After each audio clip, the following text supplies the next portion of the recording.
Deputy Prime Minister, thank you very much for joining us. Firstly, your policy on the tuition fees, you've sort of done a U-turn from where you were 5 years ago, and you seem to be more aligned now with the Conservatives than Labour. What do you have to say to your core vote who are maybe against that, especially those who are starting in September university? Sure.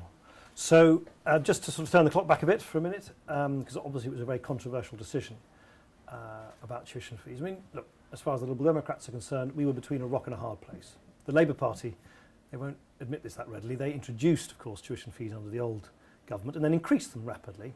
And then there was this economic crisis, so there was no money left, and it's a very expensive thing to do what we originally wanted to do, just to scrap fees altogether. And then, of course, I didn't win the election outright, and both the other parties, the Conservative and Labour parties, wanted to see fees go up.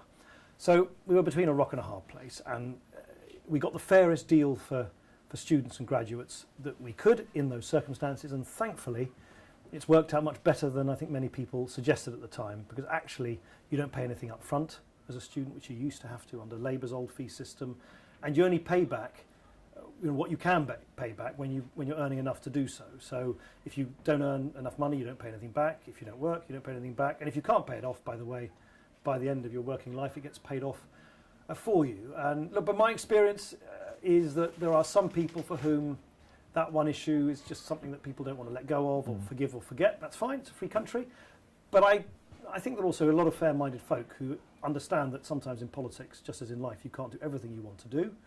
And there are many, many other, in fact, many more numerous policies that the Liberal Democrats have done, not least for young people, for schools, for nurseries, for early years, for apprenticeships, which are good things and that we've stuck to and that we've put into practice.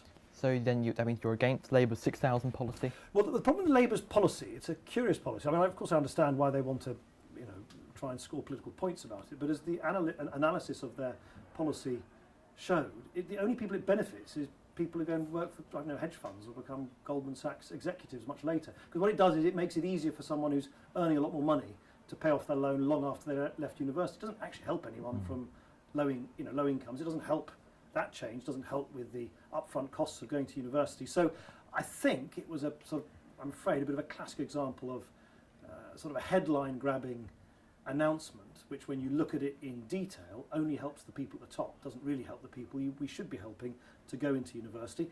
Thankfully, the system we've introduced has led actually to more kids from disadvantaged backgrounds going to university as a proportion of the total than ever before. Ed Miliband did an interview with Russell Brand.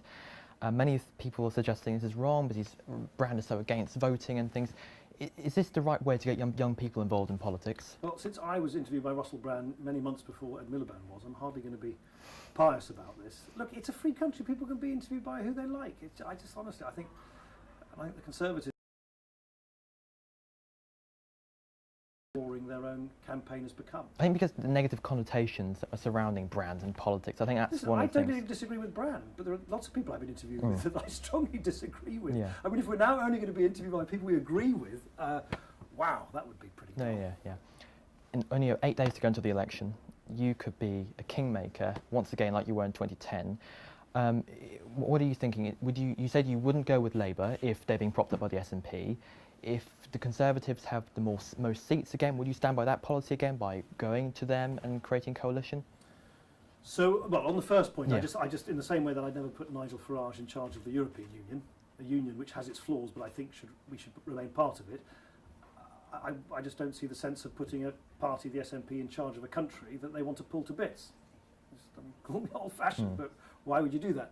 And on the second point, I do actually stick to the principle that in a democracy, if no one wins an outright majority, I think the British people would nonetheless expect that the party which has got sort of more wind in its sails than any other party, more votes and more seats, should be given, has got the right to try and put a government together. They may not succeed, so alternative arrangements might then need to arise. But it seems to me the first step after an inconclusive election is to allow the party which nonetheless has got the biggest mandate from the British people to make the first move.